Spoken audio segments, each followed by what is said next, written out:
সোমবার সকালে প্রাক্তন উপমুখ্যমন্ত্রী জিষ্ণু দেববর্মনের বিধানসভা কেন্দ্রে যান মুখ্যমন্ত্রী ডক্টর মানিক সাহা।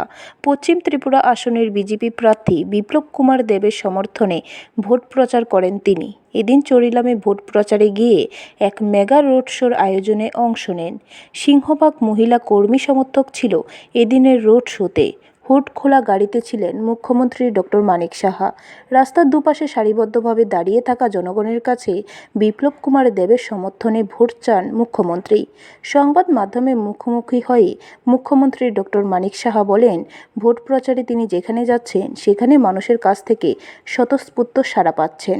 মুখ্যমন্ত্রী আশা ব্যক্ত করে বলেন, রাজ্য দুটি আসনে বিপুল ভোটে জয়যুক্ত হবে মনোনীত প্রার্থী বিপ্লব কুমার দেব এবং কৃতি সিং দেববর্মা।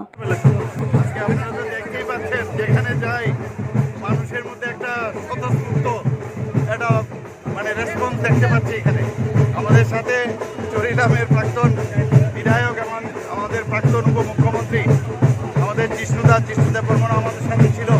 টিআইডিসির চেয়ারম্যানও আছে আমাদের সাথে। তো আজকে যে আপনারা র্যালি দেখলেন, সত্যি ভাবা যায় না এরকম একটা র্যালি এরকম চরিলামে হতে পারে, আমার ভাবতে পারিনি।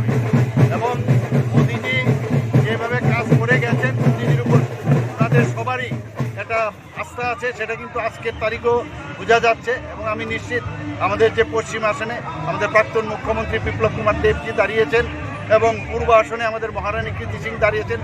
দুটো সিটে আমরা প্রচুর ভোট পেয়ে আমরা ভারতীয় জনতা পার্টি জিতবে, এর মধ্যে দুই রায়। ব্যুরো রিপোর্ট, খবর ত্রিপুরা।